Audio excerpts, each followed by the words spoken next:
ইসরায়েলের বিরুদ্ধে মুসলিম উম্মাহ ও বিশ্বের মুক্তিকামীরা রুখে দাঁড়ান, খামেনির আহ্বান। জিএম কাদেরের বিরুদ্ধে দুদকের অনুসন্ধান শুরু। এপ্রিলে দেশে ফিরতে পারেন খালেদা জিয়া। ডিসেম্বরের মধ্যে নির্বাচন গণতান্ত্রিক ধারা ঠিক রাখবে বললেন খসরু। এবং সর্বশেষ জানাবো, গাজায় ফের ইসরায়েলি তাণ্ডব, বিশ্ব নেতাদের উদ্যোগ জরুরি। শুনছিলেন সংবাদ শিরোনাম, এবারে বিস্তারিত। ইসরায়েলের বিরুদ্ধে মুসলিম উম্মাহ ও বিশ্বের মুক্তিকামীরা রুখে দাঁড়ান, খামেনির আহ্বান। ইরানের সর্বোচ্চ নেতা আয়াতুল্লাহ আলী খামেনি গাজায় ইহুদিবাদী ইসরায়েলের আগ্রাসন পুনরায় শুরু হওয়া তীব্র নিন্দা জানিয়েছেন। সেই সঙ্গে তিনি এই আগ্রাসনকে অত্যন্ত বড় ধরনের অপরাধ ও বিপর্যয়কর বলে মন্তব্য করেছেন।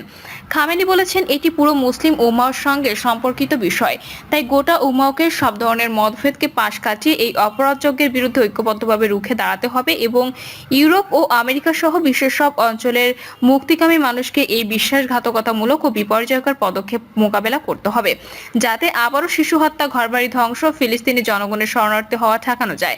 বৃহস্পতিবার তেহরানে ফার্সি নববর্ষ 1404 উপলক্ষে দেওয়া ভাষণে দেশটির সর্বোচ্চ নেতা এ আহ্বান জানান। খামেনি বলেছেন, গত বছর ইরানি জাতি ও মুসলিম উম্মাহ বেশ কয়েকজন গুরুত্বপূর্ণ ব্যক্তিকে হারিয়েছে। এর মধ্যে রয়েছেন ইরানের প্রেসিডেন্ট ইব্রাহিম রাইসি, যিনি এক মর্মান্তিক হেলিকপ্টার দুর্ঘটনায় প্রাণ হারান। এছাড়া দামেস্কে বেশ কয়েকজন ইরানি উপদেষ্টা নিহত হন এবং তেহরান ও লেবাননকে পরবর্তী কিছু দুঃখজনক ঘটনা ঘটে। খামেনি এ সময় তেহরান ও বৈরুতে ইসরায়েলের হাতে হামাস ও হিজবুল্লাহর শীর্ষ নেতাদের হত্যার প্রসঙ্গ উল্লেখ করেন। তিনি বলেন, প্রেসিডেন্টের মৃত্যুর পর জাতীয় ঐক্য ও দৃঢ় মনোবলের চিত্র স্পষ্টভাবে ফুটে উঠেছিল, যা বিশাল জনসমাগম রাইসির জানাজার মাধ্যমে প্রকাশ পায়। এটি আবারও প্রমাণ করে যে এই ধরনের দুর্যোগ ইরানি জাতিকে দুর্বল করতে পারে না। দেশের অর্থনৈতিক চ্যালেঞ্জের কথা স্বীকার করে আয়াতুল্লাহ খামেনি বলেন, বিশেষ করে বছরের শেষার্ধে ইরানি জনগণ কঠিন সময় পার করেছে, তবে তিনি তাদের অসাধারণ মানসিক দৃঢ়তা, আত্মিক শক্তি ও ঐক্যের প্রশংসা করেন। তিনি আরো বলেন, লেবানন ও ফিলিস্তিনের জনগণকে ইসরায়েলি আগ্রাসনের সময় সহায়তা দিতে ইরানি জনগণের উদারতা ও সংহতি প্রশংসনীয়। বিপুল জনসমর্থন ও সহায়তা প্রমাণ করে যে ইরানি জাতি ইসলামী সংহতি ও মানবিক প্রচেষ্টার প্রতি প্রতিশ্রুতিবদ্ধ। জিএম কাদেরের বিরুদ্ধে দুদকের অনুসন্ধান শুরু। মনোনয়ন, পদ বাণিজ্য ও বিদেশে অর্থ পাচারের অভিযোগে জাতীয় পার্টির চেয়ারম্যান জিএম কাদেরের বিরুদ্ধে অনুসন্ধান শুরু করেছে দুর্নীতি দমন কমিশন। আজ তার বিরুদ্ধে অনুসন্ধানের সিদ্ধান্ত হয়। রাজধানীর সেগুনবাগিচায় দুদকের প্রধান কার্যালয়ে সংস্থাটির মহাপরিচালক হোসেন সাংবাদিকদের বলেন, জিএম কাদেরের দুর্নীতি, অনিয়ম ও অর্থ পাচারের বিষয়টি অনুসন্ধানের সিদ্ধান্ত নিয়েছে দুদক। দুদক সূত্র জানায়, 2018 সালে একাদশ জাতীয় সংসদ নির্বাচনে জাতীয় পার্টির সংরক্ষিত নারী আসনের মনোনয়ন বাণিজ্য করে 18 কোটি টাকা নিয়েছিলেন বলে অভিযোগ করেছে জিএম কাদেরের বিরুদ্ধে। এছাড়া দলীয় পদ ও বাণিজ্য করে বিপুল অর্থ সংগ্রহ করে বিদেশে পাচার করেছেন। দুদক সূত্র জানায়, জিএম কাদেরের নামে বেনামে সিঙ্গাপুর, লন্ডন, অস্ট্রেলিয়া, সিডনিতে অর্থ পাচার করেছেন বলে অভিযোগ রয়েছে। এপ্রিলে দেশে ফিরতে পারেন খালেদা জিয়া। বিএনপি চেয়ারপারসন খালেদা জিয়া আগামী এপ্রিল মাসের মাঝামাঝি সময়ে দেশে ফিরতে পারেন বলে জানিয়েছেন যুক্তরাজ্য বিএনপির সভাপতি এম এ মালেক। লন্ডনে এম এ মালেক বলেন, আমরা বেগম খালেদা জিয়াকে অনুরোধ করেছিলাম ঈদ করে দেশে যেতে। তিনি আমাদের অনুরোধ রেখেছেন। এখন তিনি ঈদের পরে এপ্রিলের মাঝামাঝি সময়ে দেশে ফিরবেন। তিনি বলেন, ডাক্তাররাও যে অনুপাতে প্রস্তুতি নিয়ে ম্যাডামকে সেভাবে চিকিৎসা দিচ্ছেন। তবে এখানে ফ্লাইটেরও একটি বিষয় আছে। ফ্লাইট যদি নির্ধারিত সময় না পাওয়া যায় তাহলে 2-1 দিন এদিক সেদিক হতে পারে। তবে ম্যাডাম দেশে যাওয়ার জন্য প্রস্তুত রয়েছেন। তারেক রহমানের দেশে ফেরার বিষয়ে জানতে চাইলে তিনি বলেন, স্থানীয় সাংবাদিকদের বলেন, আমাদের লিডারের দেশে যাওয়ার সময় নিয়ে এখনো নিশ্চিত বলতে পারছি না। ম্যাডাম খালেদা জিয়া যাওয়ার কিছুদিন পরে হয়তো তিনি দেশে ফিরবেন। একসাথে দুইজন অবশ্যই যাবেন না, এটা আমি বিশ্বাস করি। ডিসেম্বরের মধ্যে নির্বাচন গণতান্ত্রিক ধারা ঠিক রাখবে বললেন খসরু।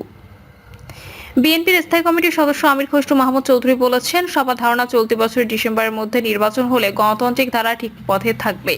আমির খসরু বলেন, নির্বাচন কবে হবে, কবে গণতান্ত্রিক অর্ডার ফিরে আসবে, জনগণের সমর্থিত জাতীয় সংসদ নিয়ে ইউরোপীয় ইউনিয়নের সঙ্গে আলোচনা হয়েছে। সংস্কারের ক্ষেত্রে তারা সমর্থন পুনর্ব্যক্ত করেছেন। সংস্কারের জন্য যেসব জায়গায় সহযোগিতা প্রয়োজন তা দেওয়ার আগ্রহ ব্যক্ত করেছেন ইউরোপীয় ইউনিয়ন। নির্বাচন আগে পরে বিষয়টি মুখ্য নয়, ঐক্যমত্য হলে সমাধান হবে, একথা জানিয়ে তিনি আরো বলেন, বাকিটা ম্যান্ডেট নিয়ে রাজনৈতিক দলগুলো সংসদে গিয়ে বাস্তবায়ন করবে। সবার ধারণা চলতি বছরের ডিসেম্বরের মধ্যে নির্বাচন হলে গণতান্ত্রিক ধারা ঠিক পথে থাকবে। প্রায় 1 ঘণ্টাব্যাপী বৈঠকে মহাসচিব মির্জা ফখরুল ইসলাম আলমগীরের নেতৃত্বে জাতীয় স্থায়ী কমিটির সদস্য ও আন্তর্জাতিক বিষয়ক কমিটির সদস্য আমির খসরু মাহমুদ চৌধুরী এবং শামা ওবায়েদ অংশ নেন। গাজায় ফের ইসরায়েলি তাণ্ডব, বিশ্ব নেতাদের উদ্যোগ জরুরি। যুদ্ধবিরতির শর্ত ভঙ্গ করে ভোররাতে ঘুমন্ত গাজাবাসীর ওপর আবারও বোমা হামলা চালিয়েছে ইসরায়েল। পবিত্র রমজান মাসে সেহরি খেয়ে ঘুমিয়ে পড়েছিলেন ধ্বংসস্তূপের ওপর বসবাসরত গাজাবাসী।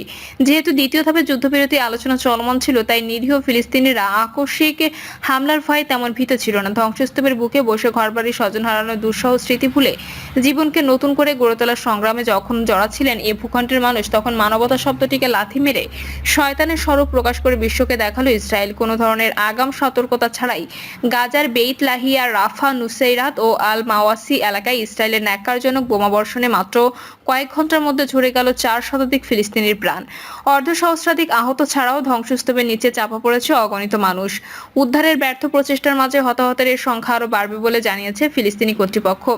গত 19 জানুয়ারি 42 দিনের যুদ্ধবিরতির পর গাজায় এটি সবচেয়ে বড় হামলা। এদিকে যুক্তরাষ্ট্রের সঙ্গে সমন্বয় করে গাজায় হামলা চালানো হয়েছে বলে জানিয়েছে ইসরায়েল। অন্যদিকে বরাবরের মতো কথার বরখেলাপ করে বেঞ্জামিন নেতানিয়াহু হুঙ্কার ছেড়েছেন এই বলে যে গাজা উপত্যকায় হামাসের বিরুদ্ধে পূর্ণ শক্তিতে আবার যুদ্ধ শুরু করেছে তার দেশ। এটা কেবল শুরু। কাজেই এমন ভয়াবহ হামলার পর যুদ্ধবিরতির আলোচনার পরিণতি কি হবে তা বোঝাই যাচ্ছে। যুদ্ধবিরতি চুক্তির সুস্পষ্ট লঙ্ঘন এ অঞ্চলে বরং পরিস্থিতি বিপজ্জনক রূপ নেওয়ার আশঙ্কাই তৈরি হলো। যদিও হামাসের সঙ্গে আলোচনার বিষয়ে ইসরায়েলি প্রধানমন্ত্রীর বক্তব্য হচ্ছে হামলাও চলবে আলোচনা। ফিলিস্তিনের উপর নেতানিয়াহু বাহিনীর এই হামলা মধ্যপ্রাচ্য পরিস্থিতি যেদিকে নিয়ে যাওয়া, খোদ ইসরায়েলিরাও একে ভালো চোখে দেখছে না। যুদ্ধবিরতি ভঙ্গ করে গাজায় বোমা হামলার প্রতিবাদে এরই মধ্যে ফুঁসে উঠেছে ইসরায়েলি মানুষ। এই হামলার মধ্য দিয়ে জিম্মিদের জীবনকে ঝুঁকির মুখে ফেলার ক্ষোভ জানাচ্ছেন তারা। খোদ ইসরায়েলিদের মধ্যে জেগে ওঠা এ ক্ষোভ ক্রমে ছড়িয়ে পড়ছে পুরো বিশ্বে। মানবাধিকার সংস্থা থেকে শুরু করে বিশ্বের বিভিন্ন দেশ ও সংগঠন গাজায় হামলার তীব্র নিন্দা জানাতে শুরু করেছেন।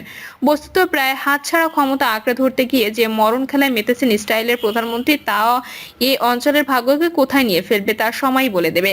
তবে ইসরায়েলের এই হামলা ইরান, মিশর, তুরস্ক সহ মুসলিম বিশ্বকে শুধু হতবাক করেনি, মানবতাবাদী সব মানুষকে নাড়া দিয়েছে। আমরা মনে করি এই অঞ্চলে শান্তি প্রতিষ্ঠার জন্য মুসলিম বিশ্বের এক হওয়ার বিকল্প নেই। আলোচনার টেবিলে চুক্তি স্বাক্ষর করলেই শুধু হবে না, তা বাস্তবায়নের ক্ষেত্রে দুপক্ষই যেন আন্তরিক থাকে তা নিশ্চিত করার বিষয়ে মধ্যস্থতাকারীদের কার্যকর ভূমিকা রাখতে হবে। গাজায় রক্ত ঝরেছে অনেক। পুরনো রক্তের দাগ না শুকাতে দখলদার ইসরায়েলি নতুন করে যে রক্তপাত ঘটালো তা ইতিহাসে আরও এক কলঙ্কময় অধ্যায় হিসেবে বিবেচিত হবে। এই পরিস্থিতিতে ঐক্যবদ্ধ প্রচেষ্টার মাধ্যমে গাজায় শান্তি ফেরাতে বিশ্ব নেতারা কার্যকর পদক্ষেপ নেবেন, এটাই প্রত্যাশা। প্রিয় দর্শক, এই ছিল এখনকার সর্বশেষ সংবাদ। আপডেট সব সংবাদ পেতে চ্যানেলটি সাবস্ক্রাইব করে বেল আইকনটি ক্লিক করে রাখুন।